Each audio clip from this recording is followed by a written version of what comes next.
Olá, professor, tudo bem? Nesse último trabalho, eu e a Renata escolhemos um banco de dados sobre alturas e pesos das pessoas de Taiwan. Esse banco ele foi retirado do Kaggle, onde as principais tabelas dele são a idade do indivíduo, a altura em centímetros do indivíduo, o peso do indivíduo em quilogramas, a massa do indivíduo, ou seja, o IMC, e o gênero, sendo zero para feminino e um para masculino. Então vamos conseguir. Aqui a gente fez a entrada do arquivo, né? Podemos ver que temos 7.770 instâncias. Aqui nós podemos visualizar os dados, onde foi inserido um data table. Podemos ver que não temos dados perdidos. E aqui a gente pode observar, né, os valores, a idade, a altura, peso, IMC e o gênero das pessoas. Na seleção de colunas, a gente desconsiderou a variável categórica, que é de gênero, e a idade, que seria um metadado. Em proporção, a gente fixou uma amostra de 167 instâncias que foram escolhidas aleatoriamente pelo Ollinger. Aqui no preprocess, a gente normalizou os dados para que a gente tenha uma mesma medida, tudo certinho. Aqui a gente pode observar aqui os dados já tratados, né, dos pedalos, das alturas e pesos, e damos continuidade usando o Caminhos. No Caminhos, a maior proporção e maior indicação é com dois subgrupos que o Ollinger definiu, e aí temos resultados parecidos com três. Observando pela silhueta, nós podemos ver que tivemos aqui no grupo C2 uma pequena discrepância desse grupo, porém, majoritariamente um grupo bem positivo, com um valor bem próximo, com um valor mais próximo de 1, principalmente no grupo C1, como a gente pode ver aqui. Olhando aqui o data table desse caminho, a gente pode ver os dados conforme qual grupo ele pertence e se foi selecionado, se não foi selecionado. No Select Rows a gente informou Cluster e C1. E aqui a gente pode olhar o Feature e Statistic do grupo C1, da média, moda, mediana dos valores, igualmente aqui do C2. Abrir aqui o C2. Seria isso. A Renata vai dar o prosseguimento explicando as distâncias, a parte aqui de cima. Bom, então uma outra técnica que a gente pode utilizar para fazer o agrupamento de dados é por meio do Hierarchical Clustering.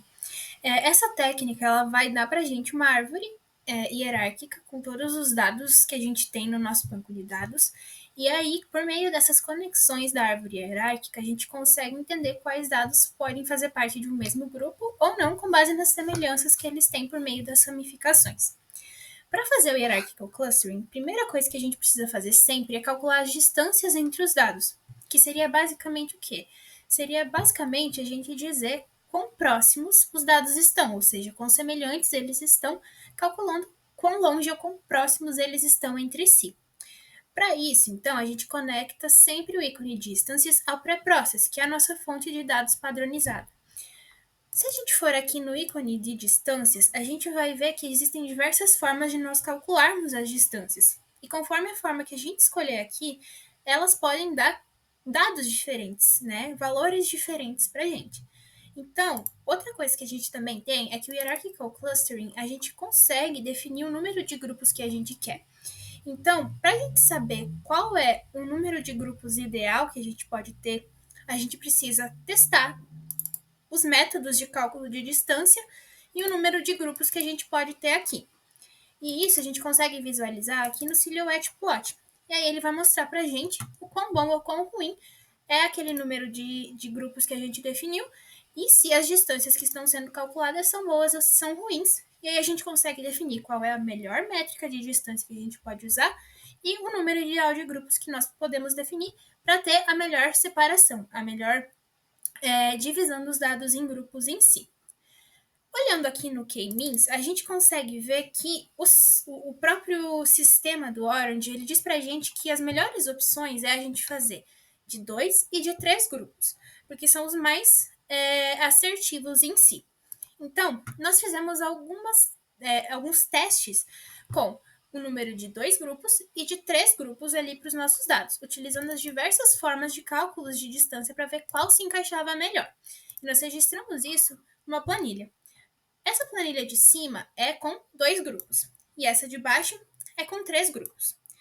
Com 2 grupos, a gente percebeu que a melhor técnica de cálculo de distâncias foi o Manhattan, porque teve a maior média de acertos. Com três grupos, basicamente, a gente teve que que deu o melhor resultado de cálculo de distância foi o Manhattan normalizado. Só que se a gente for ver aqui, o que teve o maior valor foi o de 2 grupos com a técnica de cálculo de distância Manhattan, porque teve a maior média dentre todos. Por isso, nós concluímos que a melhor forma, então, seria você ter 2 grupos com a técnica do Manhattan. E aqui a gente consegue ver no Silhouette Plot que realmente essa foi a melhor opção, porque dentro do cluster 1, ou no grupo 1, nós tivemos os dados bem homogêneos, a gente não teve nenhum dado heterogêneo ou que tivesse alguma característica discrepante. E no C2, embora a gente tivesse aqui os dados heterogêneos um pouquinho, foi um nível bem baixo. Então, essa é a melhor forma de divisão dos grupos. Para a gente entender, a gente consegue ver aqui, por exemplo, também uma outra coisa que é o data table desse nosso hierarchical clustering, onde a gente consegue ver aqui os dados que a gente tem com base nas divisões dos grupos, né, do C1 e do C2, que foram os 2 grupos que a gente conseguiu montar, que foram a melhor opção de classificação. Em que a gente tem aqui, então, os dados de altura, peso e de BMI do banco de dados, calculando para ver quão distantes eles estão da média do grupo 1 e do grupo 2. E aqui nós temos aí o Feature Statistics, que a gente consegue ver que a maioria, por exemplo, aqui, né, olhando para os dados que a gente tem informados aqui, a gente consegue ver que a maioria dos nossos dados estão no C2, em que foi a moda, né?